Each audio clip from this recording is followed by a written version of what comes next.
You're listening to The Implanted Word with Pastor Bill Gim of Grace Church in Amarillo, Texas. The Implanted Word, your word in me. You got Ezra over there in Jerusalem. Zerubbabel got the temple kind of up. Ezra's already. Ezra doesn't know that God's raising up a new cupbearer to help him out. Are you tracking with me? See, what you don't know when you're looking at the mess of whatever the mess is in your life, you don't know who God's got his hand on somewhere else to help you out. Pastor Bill is diving into the book of Nehemiah today, telling the story of the cupbearer to the king of a foreign nation. This cupbearer doesn't stay in the land far away. However, he hears of troubles facing Jerusalem, and after praying and fasting, he decides to do something about it. Ezra was in Jerusalem, facing all the problems, but he didn't know Nehemiah was on the way. When you face problems today, you too don't know who God is busy raising up to stand alongside you, facing them together. Now, here's Pastor Bill in the book of Nehemiah chapter 1, as he continues his message, Cupbearer for the King. I turn from my ways into your love. Humble myself and accept your word. Your word planted in me is able to save my soul. Your word in me, the implanted word. Your word in me, the implanted word.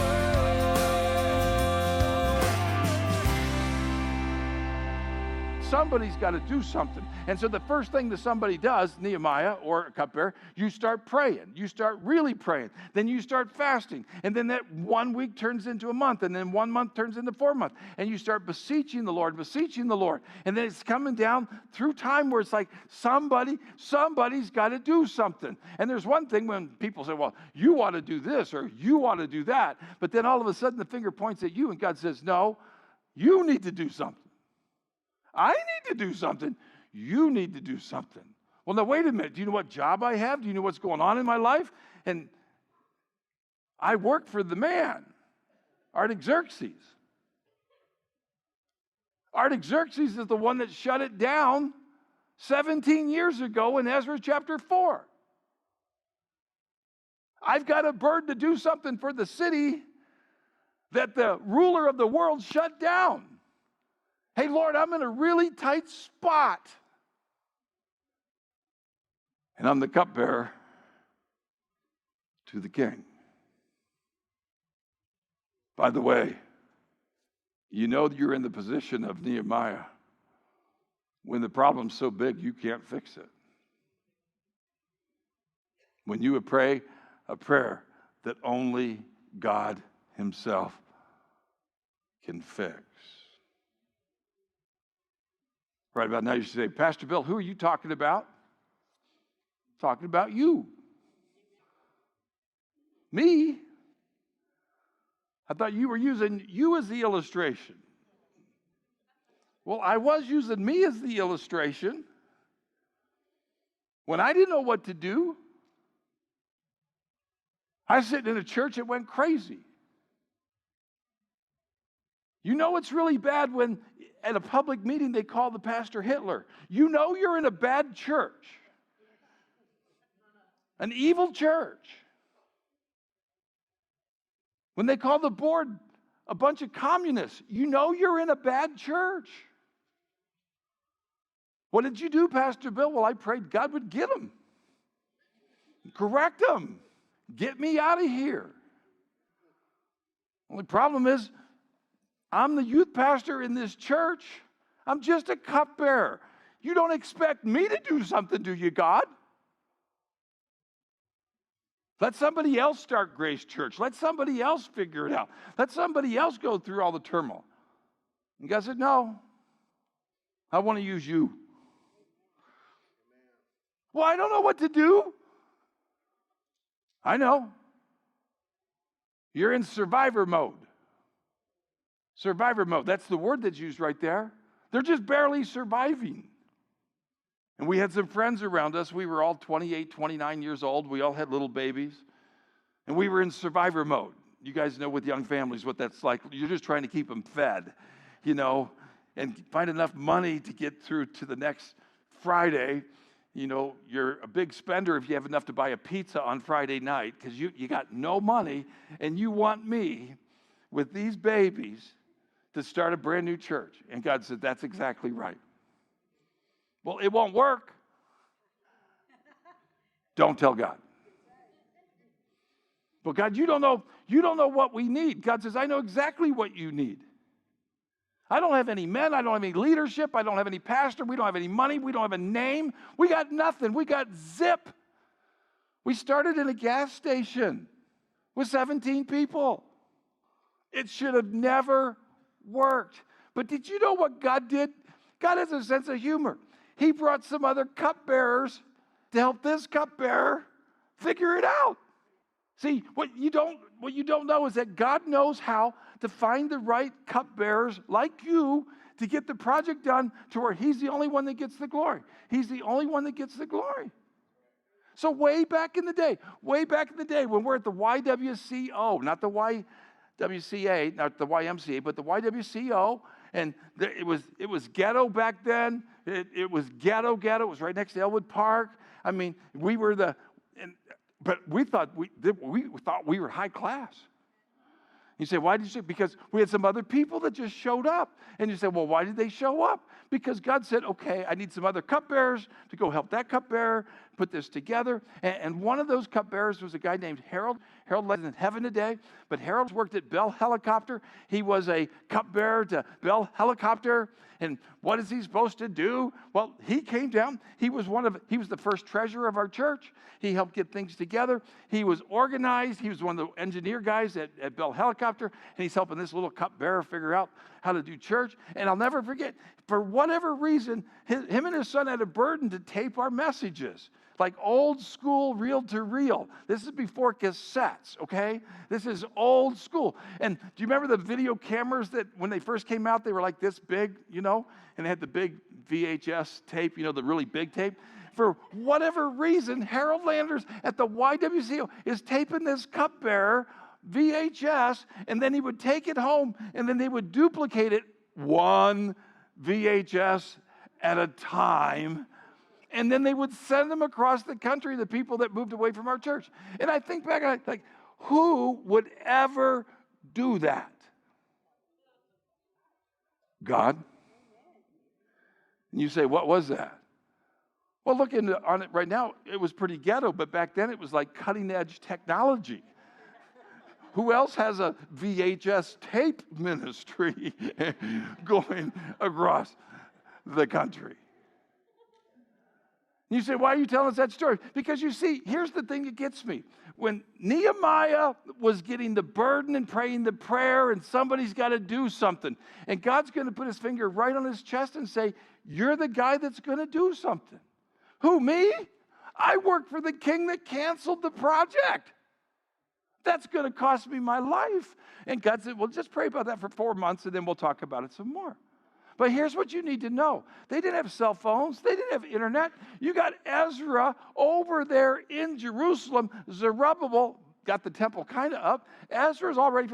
Ezra doesn't know that God's raising up a new cupbearer to help him out. Are you tracking with me? See, what you don't know when you're looking at the mess of whatever the mess is in your life, you don't know who God's got his hand on somewhere else to help you out. Nehemiah didn't write a letter to Ezra saying, hey, get ready, I'm coming. Because Nehemiah didn't know he was going. He's just praying. It's all messed up. I'll never forget the Sunday. This guy showed up, and he'd been in church forever. And then they took away his bus ministry. And so Tommy showed up. That's 35 years ago, 31 years ago. Oh, you're still new to our church. 31 years ago. And he's been a part of our leadership here for 31 years. It's just amazing to watch what God does with people you need when you're in that spot. But it started with Nehemiah. And he says, I'm just the cupbearer. Chapter 2, Nehemiah chapter 2. By the way, that prayer is very much patterned after the prayer that Daniel prayed. Daniel lived 100 years before this time. And Nehemiah is praying a lot like Daniel. Chapter 2, verse 1. Please don't miss this. It's one of the most important verses in your Bible. Chapter 2, verse 1. We're going to actually end with this verse in a little bit. It came to pass in the month of Nisan, that would be March, April. That's kind of like the automobile, by the way. In the 20th year of King Artaxerxes, so we can actually figure out the date. This is March, April of 445 BC. You can figure that out because of a calendar. When wine was before him, this was King Artaxerxes. That's the same guy that shut the project down 17 years ago in Ezra chapter 4. So he's been praying for 4 months. You can do the math based on chapter 1 and chapter 2. He's been praying that prayer in chapter 1 for 4 months. That in that year when the wine was before King Artaxerxes, here's Nehemiah, I took the wine and gave it to the king. That's his job. He's the cupbearer. Now, I had never been sad in his presence before. That's huge. He had never been sad in the presence of the king before. Never. Do you know why? You don't show up to the ruler of the world sad. You don't. You're the cupbearer. To show up sad could cost you your life. I'd never been sad in his presence before. Therefore, the king, Artaxerxes, said to me, why is your face sad? That's not good. That's not good. Why is your face sad? Since you are not sick. This is nothing but sorrow of heart. That's a very specific question, right? And after you prayed and fasted for 4 months, and here you are, and you got to do something. So I became dreadfully afraid. Why is that? Because he could have been killed. And I said to the king, talk about boldness, he said, may the king live forever. That's wisdom. Why should my face not be sad? When the city, the place of my father's tombs, lies waste, and its gates are burned with fire. That could have cost him his life. But he told the truth. Humbly and meekly, he told the truth. How come you're down in the dumps, Nehemiah? Well, you'd be too if your family and the grave plots of your family were in ruin and lie desolate, burned with fire. Then the king said to me, what do you request? What?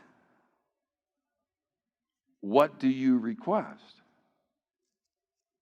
So I prayed to the God of heaven, and I said to the king, if it pleases the king, and if your servant has found favor in your sight, I ask that you send me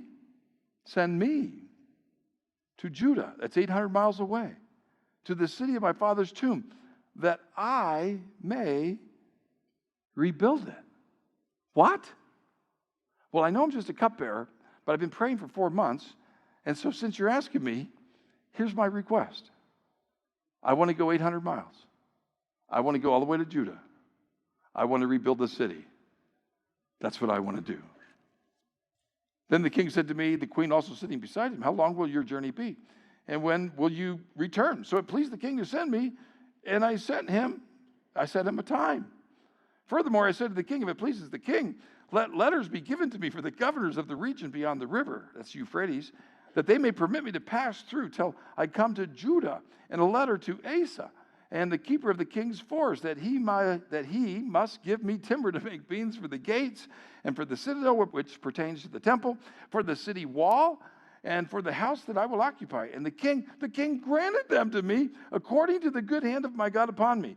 Can I hear an amen for the good hand of the king upon him? See, what happened What happened, the same thing that happened to Ezra, we saw that last week, 6 times with Ezra, twice with Nehemiah. They both recognized in 2 different parts of the world, the good hand of God, the good hand of God, the good hand of God. And after praying and fasting, and why am I sad? Somebody's got to do something. Well, what do you want me to do? What do you want? Well, send me. I want to go do this. And the odds of that happening, and then the king says, okay, I think I'm going to send you. See what's amazing to me there again. God is sovereign. He knows where the burden is falling on Nehemiah. He knows that Artaxerxes, he's just a puppet in my hand. I'm going to use him to bankroll this whole thing, and he's going to send Nehemiah out, and then he's going to get over there, and in 52 days, he prayed for 4 months, but in 52 days, he could get the walls all built up. And you say, what does that got to do with the gospel? I'm going to prove that to you at the end, in case you guys are getting bored. You're not getting bored, are you? And so what you have here is you got the sovereignty of God orchestrating things that you can't figure out. You can't figure it out because you need other cupbearers, like whether it's Artaxerxes, he's a big cupbearer, or Ezra, or somebody you don't even know. Somebody you don't even know. Because when you're downtown at the YWCO, you know what your big problem is? You're stuck at the YWCO. You're stuck. And you say, what's bad with that? Well, after being there for 7 years, and setting up church every morning for 7 years. And so, what's so bad about that? You're stuck. And so I thought, well, God will somehow get us unstuck from the why. You know, he sent to us Harold, he sent to us Tommy, and there's some other people, but how do you get unstuck? By the way, we don't have any money. We don't have any connections. So I thought, well, I guess I got to go try to get us unstuck. I think I looked at every building in Amarillo. I mean, you name it, I looked at it. Outside of town, inside of town, warehouses, everywhere. Like, how do we ever get? But we didn't have any money. But we had this guy in our church, and I did his mom's funeral. I didn't know anything about him. His name's Dennis. He sat in our church for 3-4 years, never said a word. And then finally one day, he said, hey, we need to talk. Well, I didn't even know who he was, except that I did his mom's funeral. And so I went to his office and sat down, and it turned out he's a printer. He's a cupbearer, but he's a printer. And he says, no, I just print. That's how I make my money. He said, but real estate is my hobby. I said, real estate's your hobby? What do you mean? He said, let's go find a church building. I said, what? Let's go find a church building. And then that started this process to where he knew about this place and that place and this place and this place. And I'm sitting there going like, where did you come from? It's another cupbearer that God just put in my life in a church. Because you see, aren't you glad that God's got you covered with stuff you don't even know about? And then sure enough, to make a long story short, after we looked at this place and that place and this place, and we didn't have any money. We had no money. And you say, well, no, you must have. We had no money. And there was a brand new church building that was bought on bonds, and then the bondholders went broke, and the building sat there. And I remember I'd looked at this building one time by myself. And I drove up there on my motorcycle, and I looked through the windows and stuff, and then I thought, no, this building's too nice. It's like brand new. There's no way we'll ever get this building. And I got back on my motorcycle, and I drove away, and I could see God up in heaven saying, look at Bill. He's driving away from the building we're going to give to him. And I went back looking at these junk places. You know, there was one building I ran around 7 times trying to claim it for God. Now, technically... It should have fallen down after running around it 7 times. It didn't fall down. But then here comes this other cupbearer that's a printer. A cupbearer that's a printer, and he says, hey, I got all these connections. And the next thing you know, some banker downtown is interviewing me and telling us how a bunch of poor people go to our church, basically. I was saying, we didn't have any money. So we go into this building brand spanking new. And I thought, we can't afford this. We can't afford it. And then the cupbearer printer, Dennis, with the banker, will just rent it, and we'll give you this much. And when he said, don't insult him, that's like pennies on the dollar. We got it for the same price we were renting the building downtown for. The same exact price. I couldn't believe it. But we're just renting it. So I told all our people when we're moving into this. And way back in the day where we're talking about out there, Gem Lake Road, and the boulevard, which today is hot property. We were there when there was nothing there, but Grace Church, okay, that we were all by ourselves. Not even the gas station was there, just us. And then it all built up around us. You know what that did to our property value? Where'd you get this? I don't know. Somehow the cupbearer showed up and he had connection. And then we all moved in. I told everybody when we were moving, don't fall in love with this. We can't afford it. We can't afford it. I remember going around, Cindy remembers, I was telling everybody, don't fall in love with this building. We're just renters and we cannot afford this place. We bought that building from the bondholders for 30 cents on the dollar. It's a true story. All the dirt stories that happened afterwards, and then we had to put a guardrail around the outer skirts of the dirt story because we're 30 feet off the ground. I'm not making that up, so we didn't need people driving off the mountain that God supplied for us.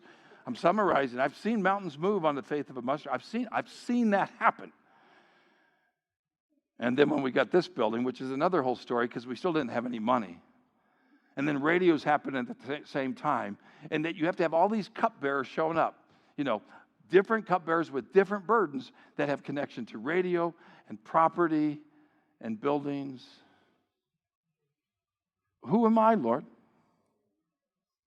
But a sacker out of Hilo in Derby, Colorado. A kid that sat in a church where everybody went demonized and evil. By the way, that church is Boxwell Brothers today. I knew it was dead then. It's really dead today. It's a funeral home. And when I go there to do funerals, I can't help but remember all those stories in that building. I was there. And God, by his grace, took this cupbearer and a bunch of other cupbearers each step of the way. He knows what you need. He's got Artaxerxes in his hand. He knows the letters that Nehemiah needs. He knows the resources. That's why, because at the boulevard, well, this other thing happened. I get another cupbearer. I didn't know who this cupbearer is, but this cupbearer shows up, and he thinks he's saved, but he's not saved because he's been in a cult his whole life. And he walks in, and Scott gets saved. So when Scott comes, he's not looking to be like, a player at Grace Church. He just doesn't want to go to hell and make his wife happy and say, okay, I'm saved. But what he didn't know is once he gets over with us, well, we're still there. We got the building and stuff, but we don't have a sound system. We don't have, an ability to make cassette tapes or anything. Well, Scott runs a sound company, and so then he's got access. Well, then he's got this burden, Mr. Cupbearer over there. So he gets us a sound system, and then he gets us the right equipment, and then he gets us back in the day, the best way you can tape somebody. And so we go from VHS to where now, cassettes. We have cassettes. The implanted word. This is a message from the series, Book by Book, as Pastor Bill is going through the entire Bible, giving you a brief overview from beginning to end. We encourage you to continue reading on your own and learning and growing from what you've heard and also what you read from God's Word. If you ever have any questions about the Bible or about Pastor Bill's message, we'd love to talk with you. We'd also be honored to lift you up in prayer for anything that's going on in your life. Please feel free to reach out to us by calling 806-680-2820. Again, that number is 860-680-2820. If you're in or near the Amarillo area, we'd love for you to come visit us here at Grace Church. The Implanted Word is a radio outreach of Grace Church. We meet on Sundays at 9 and 11 a.m. and Wednesdays at 7 p.m. Join us for a time of worship and studying the Bible. Just come as you are. You'll find directions and more information at our website, theimplantedword.com. If you're unable to be with us in person, no worries. We're live streaming our services online as well. Simply follow the Grace Church link to connect. Looking for more teachings from Pastor Bill? You'll find them at theimplantedword.com, where you can download messages and even get the mobile app. If you'd like to stay connected with us on social media, look for us on Facebook, Instagram, Twitter, and on YouTube. That's all we have time for today. Be sure to join Pastor Bill next time, right here on The Implanted Word.